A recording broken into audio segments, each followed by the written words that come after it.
हमें किसी से ईर्ष्या नहीं करनी चाहिए। आइए एक कहानी के माध्यम से सुनते हैं।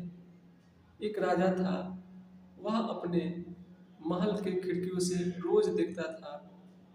रास्ते से एक लकड़हारा रोज जाता था कुल्हाड़ी लेते हुए। यह देखकर कई दिन राजा को उस पर बहुत गुस्सा आया। राजा ने कहा, इसको मैं जान से मारूंगा। अगले दिन राजा ने अपने मंत्री को बुलाकर कहा, आप इस लकड़हारा का आप पता करके आओ, आप क्या करता है। अगले दिन मंत्री उसके घर गए। मंत्री ने देखा बहुत सारी लकड़ियां चंदन की रखी हुई थी उसके घर के पास।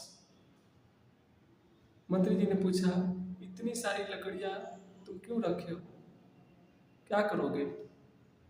उस लकड़हारे ने कहा, जिस दिन राजा मरेगा इसी चंदन की लकड़ियों से उसको जलाऊंगा। मंत्री बहुत चकित हुए।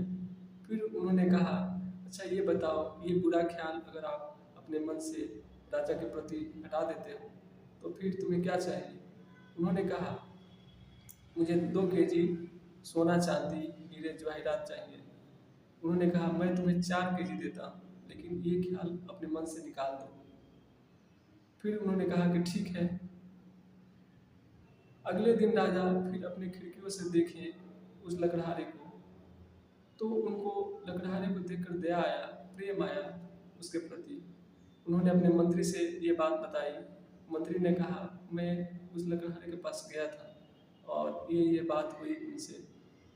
फिर उन्होंने राजा ने सोचा कि जिस दिन मैं उस लकड़हारे के प्रति द्वेष की भावना, मारने की भावना था, तो वो भी हमारे लिए ऐसा सोच रहा था। लेकिन जिस दिन मैंने ये भावना को चेंज किया, अपने मन से हटाया, तो लकड़हारे को मेरे मेरे प्रति भी दया की, प्रेम की भावना आई। इसलिए हमें किसी से द्वेष नहीं करना चाहिए, प्रेम की भावना रखें।